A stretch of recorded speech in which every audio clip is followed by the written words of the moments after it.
Arrangement. ठीक है, इस वर्ड का मतलब क्या होता है? अरेंजमेंट। अब मान लो हमारे पास तीन ऑब्जेक्ट्स हैं, राइट। इसमें से हमें करना है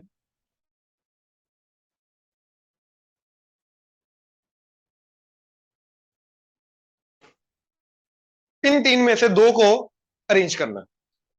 तो पहले तो तीन में से दो को सिलेक्ट करेंगे, फिर उन दोनों को क्या करेंगे? अरेंज। तो पहले मैंने ए बी सिलेक्ट किया, क्या बन गया? ए बी बी ए, अलग अलग काउंट होगा।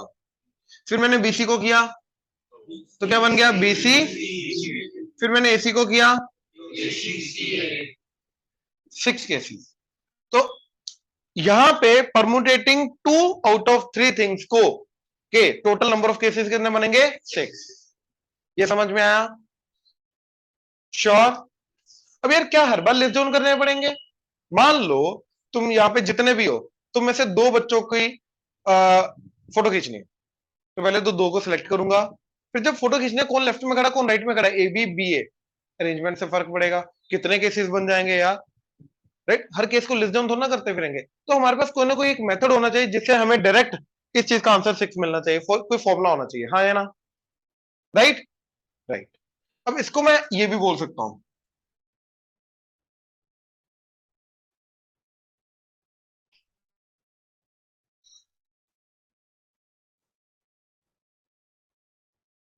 ठीक है, arranging two out of three objects, क्योंकि परमुटेट वर्ड का मतलब अरेंजमेंट ही होता है। ये समझ में आया? राइट। अब इसका फॉर्मूला, इसका फॉर्मूला होता है n P r. N left side में ऊपर टॉप में, आर राइट साइड में सबस्क्रिप्ट में। ठीक है, अब इसको रीड करने का तरीका, permutating r out of N.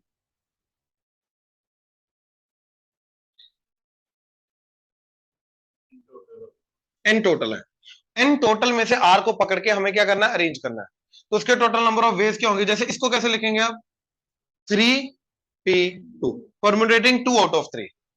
अब इसका फॉर्मूला, ऊपर का ऊपर फैक्टोरियल, दोनों का डिफरेंस का नीचे फैक्टोरियल। तो इधर ऊपर का ऊपर फैक्टोरियल, दोनों का difference one, three factorial is one factorial, तो आ गया सिक्स। अब हमें लेस जोन नहीं करना पड़ेगा। ये फॉर्मूला कहां से आया अभी मैं डिराइव करूंगा। समझ में आया? पक्का? जितनी चीजों को परमुटेट करना है, कितनी चीजों को परमुटेट करना है? टू, तो आर टू एक्ट करेगा। कितने में से करना है? थ्री, तो वो एन एक्ट करेगा। जिनको परमुटेट करना है वो आर है, जितने में से करना है वो हमारा एन। ये समझ में आया? पक्का? अच्छा, now let's relate this with what we have already done, basic principle of multiplication and addition. इसके साथ रिलेट करते हैं, राइट। अब ये सिनेरियो भूल जाओ, ठीक है, भूल जाओ, ध्यान से देखना। अब जो ऑलरेडी हम करते आ रहे थे, अब हम उसके ऊपर ध्यान देंगे। क्या? Let's say we have three objects. अब इन तीनों ऑब्जेक्ट्स को यूज करके टू लेटर वर्ड बनाना है, such that repetition is not allowed. Two letter word बनाना है such that repetition is not allowed. तो पहली जगह पे कितने केसेस पॉसिबल हैं? थ्री। अगली जगह पे टू। आंसर तो सेम आ रहा है, नो लेट्स सी क्या केसेस भी सेम आ रहे हैं। तो पहली जगह पे क्या आ सकता है? या तो ए, या तो बी, या तो, अगर इधर ए आ गया इधर क्या आएगा? या तो बी या तो सी, यानी बनेगा ए बी ए सी। अगर इधर बी आया तो ए या तो बनेगा बी ए या तो, इधर सी आया तो इधर ए या तो बनेगा सी ए या तो केसेस क्या है देखो, A B B A, B C C B, A C, ये केसेस भी सेम बन रहे हैं। तो कहने का मतलब ये है कि तीन चीजों को यूज करके दो प्लेसेस को फिल करना when repetition is not allowed and permutating two out of three is one and the same thing. हाँ या ना? श्योर? अब इसका फॉर्मूला जनरेट करते हैं। तो इसका मतलब ये है कि ये चीज का परमुटेटिंग आर आउट ऑफ एन का मतलब क्या होगा? भैया एन हमारे पास डिफरेंट ऑब्जेक्ट्स हैं, उन एन डिफरेंट ऑब्जेक्ट्स हैं, उन आर प्लेसेस को फिल करना है सच दैट रेपिटेशन इज, तो उसका जो आंसर आएगा और इसका जो आंसर आएगा वो सेम होगा, हाँ या ना? इसका फॉर्मूला वहां से जनरेट होता है। करें जनरेट। अब ध्यान से देखो, how many objects do we have? n। r places को फिल करना है, 2 प्लेसेस को फिल करना है 3 ऑब्जेक्ट्स में से, 2 ऑब्जेक्ट्स को परमुनेट करना है 3 में से, राइट। अच्छा, अब मान लो n ऑब्जेक्ट्स है हमारे पास, ठीक है, it's like a1 a2 so till an, r places है। अब इसमें क्वेश्चन आएगा, उसका आंसर सोच समझ के देना, ठीक है। अगर बिना सोचे दिया ना, वही चीज घुमा के मारूंगा मैं, याद रखना। आर का पैर लगेगा इधर, कितने प्लेसेस, कितने ऑप्शन आएंगी पहली जगह पे? एन। सोच समझ के, डर लग रहा है अब तुम्हें? अगली जगह, अगली जगह पे ये, बस भैया बस, आर तक ऐसे पैदल नहीं चलेंगे। तो कितनी प्लेसेस हैं? यहां पे क्या आएगा? सोच को बोला, n माइनस आर ही मारूंगा मैं। गलत है, गलत है।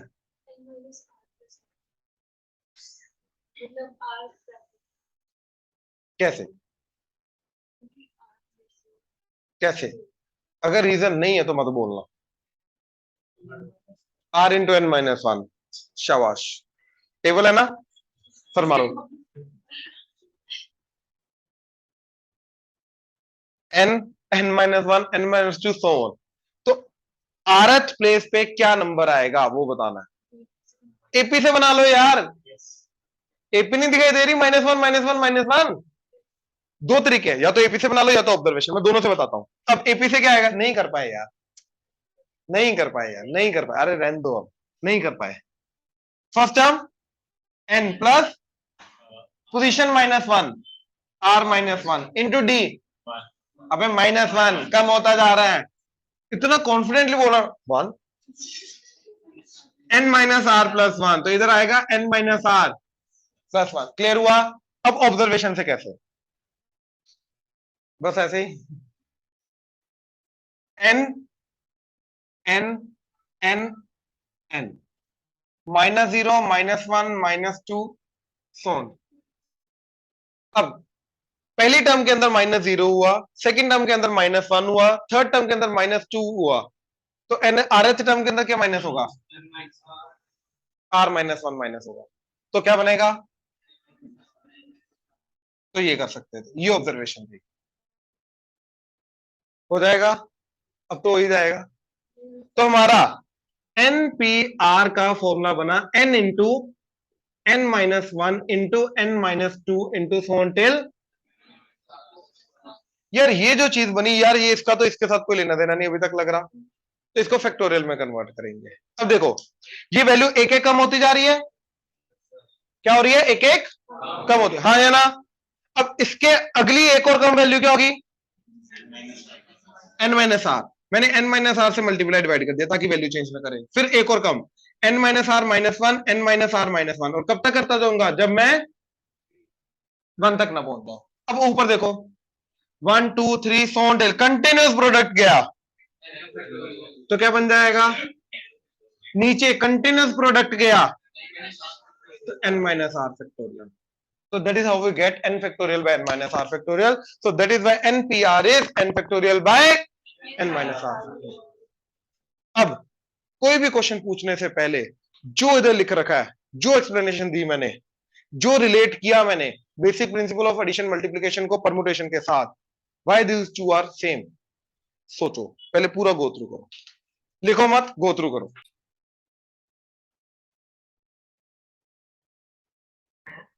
हाँ जी, क्वेश्चन लिखो जरा।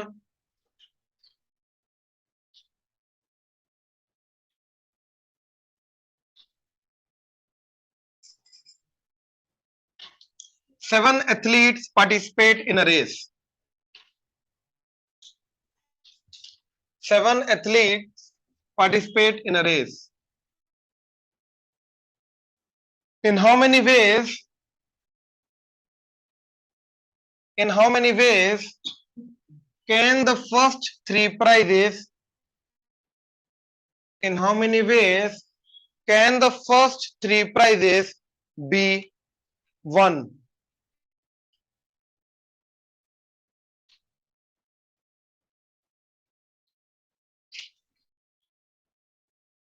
तो 7 लोग भागे, तो कितने तरीकों से पहले 3 प्राइजेस जीते जा सकते हैं? 7,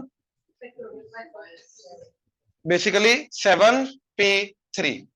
हमने क्या किया, 7 एथलीट में से 3 एथलीट को चूज करके उनको फर्स्ट 3 पोजीशंस पे रोटेट कर दिया, तो फर्स्ट 3 प्राइजेस मिल जाएंगे, बात खत्म। दोबारा सोचो इस पे जो मैंने बोला अभी। 7 एथलीट्स में से 3 एथलीट्स को सिलेक्ट करके फर्स्ट 3 पोजीशंस पे हमने क्या कर दिया, रोटेट कर दिया, तो उतने तरीकों से फर्स्ट 3 प्राइजेस जीते जा सकते हैं, राइट। या फिर ऐसा देख लो, फर्स्ट प्राइजेस कितने लोग जीत सकते हैं? अगले, तो this is 7p3, this is 7p3। ये समझे? पक्का? किसी को डाउट है, नहीं समझ में आ रहा, बोलो। Sure? In how many ways, in how many ways can 5 persons stand in a queue? In a queue, QUEUE, Q का मतलब लाइन, क्यू, एक क्यू के अंदर 5 लोग कितने तरीकों से खड़े हो सकते हैं? जितने तरीकों से 5 लोग आपस में अरेंज हो सकते हैं, उतने तरीकों से 5 लोग लाइन में खड़े हो सकते हैं, राइट। तो दैट वुड बी 5p5। 5 में से पांचों को सिलेक्ट करके अरेंज करना, पी के हिसाब से सोचो please.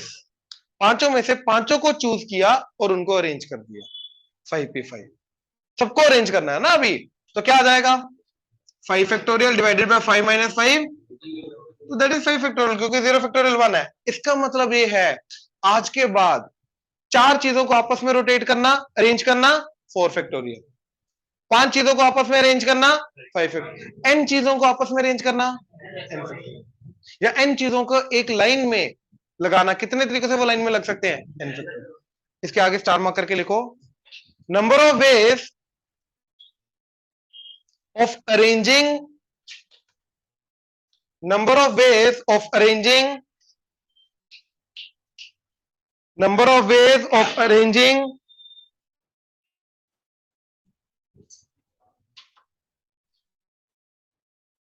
n objects in themselves, or number of ways of arranging n objects in a queue, or number of ways of arranging n objects in a queue is n factorial.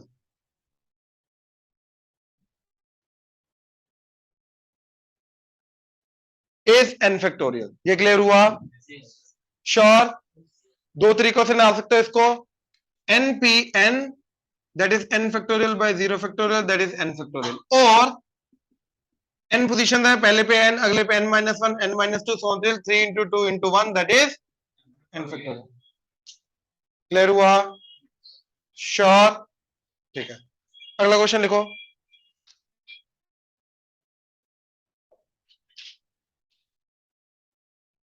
8 men and 4 women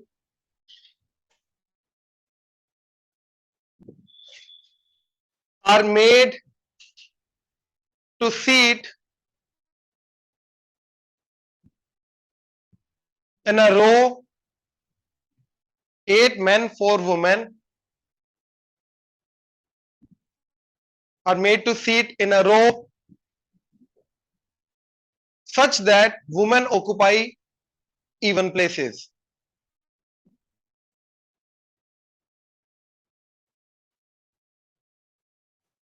Even places. Women occupy even places. Find the number of ways in which this can be done.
Women occupy even place, मतलब women जो है वो सिर्फ even place पे होनी चाहिए, odd पे नहीं होनी चाहिए।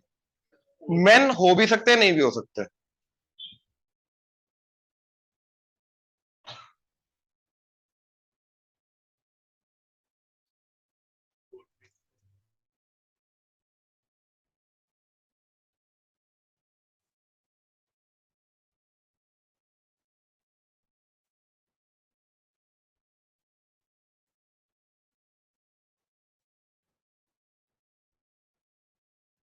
एट नहीं, प्लस नहीं आएगा, और 4 पे 4 नहीं आएगा।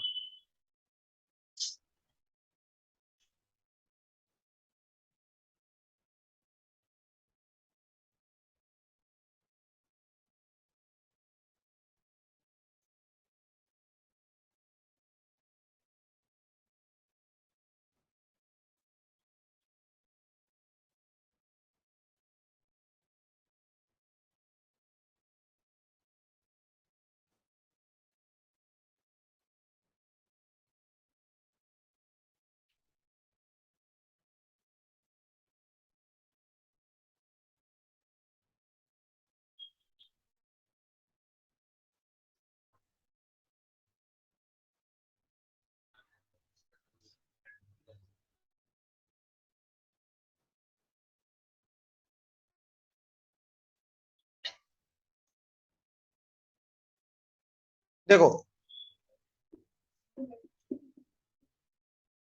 टोटल 12 पोजीशन है हमारे पास। इनमें से ऑड इवन वाली कितनी है? इन 6 जगह में से किन्हीं 4 जगह पे अपने को क्या बिठाना है? 4 वुमेन को। तो 6p4, 6 जगह में से 4 जगह चूज करके 4 वुमेन को वहां पे अरेंज करना है, तो 6p4। मान लो अब यहाँ पे वुमेन अरेंज हो गई, तो बाकी इवन प्लेसेस कितनी बची और ऑड प्लेसेस कितनी है? टोटल प्लेसेस कितनी बची?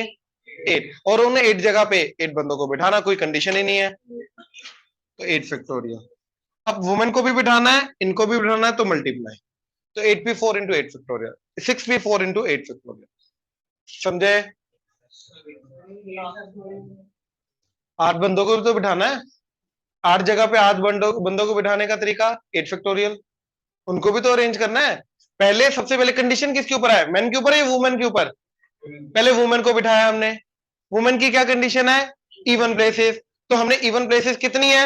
6। उनमें से 4 इवन पोजीशन चूज की, वहां पे 4 वुमेन को अरेंज कर दिया, तो 6p4।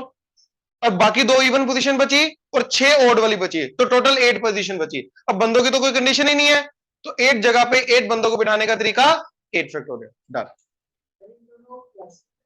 क्यों करेंगे? इनको भी बिठाना है एंड इनको भी बिठाना है, और नहीं है, या तो इनको बिठाओ या तो इनको बिठाओ। एंड है। एंड के केस में क्या करते हैं भैया?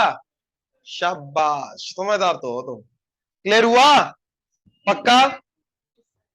8 जगह जो बची वहां पे 8 बंदों को बिठाना है, 8 बंदों को 8 जगह पे अरेंज करने का तरीका 8 फैक्टोरियल। 8p8 बोल दो, 8 फैक्टोरियल। ठीक है?